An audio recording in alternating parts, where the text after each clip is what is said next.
Quel bon goût, c'est une entreprise de l'économie sociale et solidaire, donc qui est agréée ESUS, donc entreprise solidaire d'utilité sociale.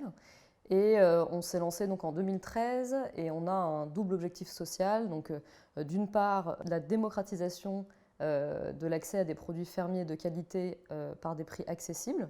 Donc l'idée, c'est vraiment de rendre accessible au plus grand nombre des produits locaux, frais, artisanaux, qui sont issus donc d'une agriculture paysanne ou biologique, élevage en plein air quand c'est des animaux, pas d'additifs ou de conservateurs, etc.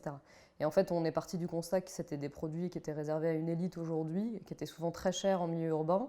Et nous, on a cherché donc à démocratiser l'accès à ces produits par des prix accessibles. Ça, c'est le premier objectif social de Quel bon goût. Et le deuxième, c'est de soutenir des petits producteurs donc locaux qui sont aujourd'hui majoritairement situés en Picardie. Donc, c'est des petites exploitations familiales donc, voilà, qui sont attachées au goût des produits, à une agriculture donc, différente, c'est-à-dire qui soit à la fois locale, mais aussi qui soit respectueuse de l'environnement et des animaux, donc limiter les intrants chimiques, les pesticides, etc.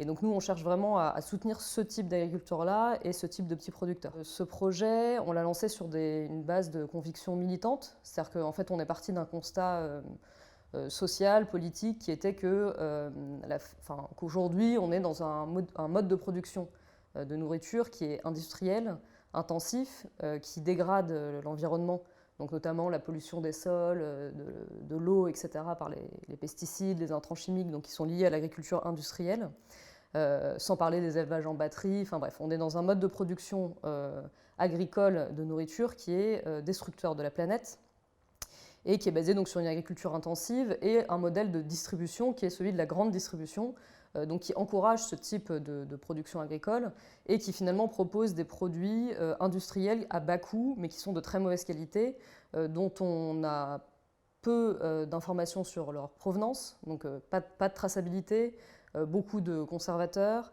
des produits pas frais, produits de manière industrielle, donc avec des effets sur la santé qui sont mal maîtrisés aujourd'hui, et qui n'ont en général pas de goût et qui sont pas très frais. Ce qu'on fait, c'est qu'on propose une alternative au supermarché, en proposant aux gens en fait, de venir s'approvisionner donc, en circuit court, puisqu'on est le seul intermédiaire entre le producteur et le consommateur, et en ayant une transparence totale sur la provenance des produits, s'assurer que la provenance est locale, donc pas internationale, ce qui permet d'avoir des produits beaucoup plus frais, et s'assurer aussi que le producteur est respecté dans la valeur qu'il touche par rapport à son travail. Pour moi, c'est ça l'entrepreneuriat social, en fait. C'est vraiment d'essayer à un moment donné d'aller sur un secteur marchand, d'y insuffler d'autres valeurs et d'arriver quand même à proposer un modèle qui est viable au niveau économique, c'est-à-dire qui ne va pas dépendre de subventions publiques. Donc c'est tout l'enjeu un peu de Quel bon goût aujourd'hui, en fait. C'est d'être un circuit court qui soit viable au niveau financier, mais qui a des objectifs sociaux. C'est vrai que moi, je ne crois pas forcément trop au profil de je veux créer une entreprise, je ne sais pas laquelle, mais bon, je vais lancer quelque chose. Enfin, en tout cas, nous, on n'a pas fonctionné comme ça. Moi, je ne serais jamais devenue entrepreneur si je n'avais pas eu cette idée-là ou cette volonté d'apporter ma pierre à la société de cette façon. Donc, je dirais que pour moi, la première chose, c'est d'avoir un concept ou une idée dont on est profondément convaincu, parce que c'est un parcours semé d'embûches derrière. Donc en fait, il faut vraiment avoir les nerfs bien accrochés pour franchir tous les obstacles qui vont se dresser sur le passage pour que l'idée devienne un projet et qu'ensuite il tourne.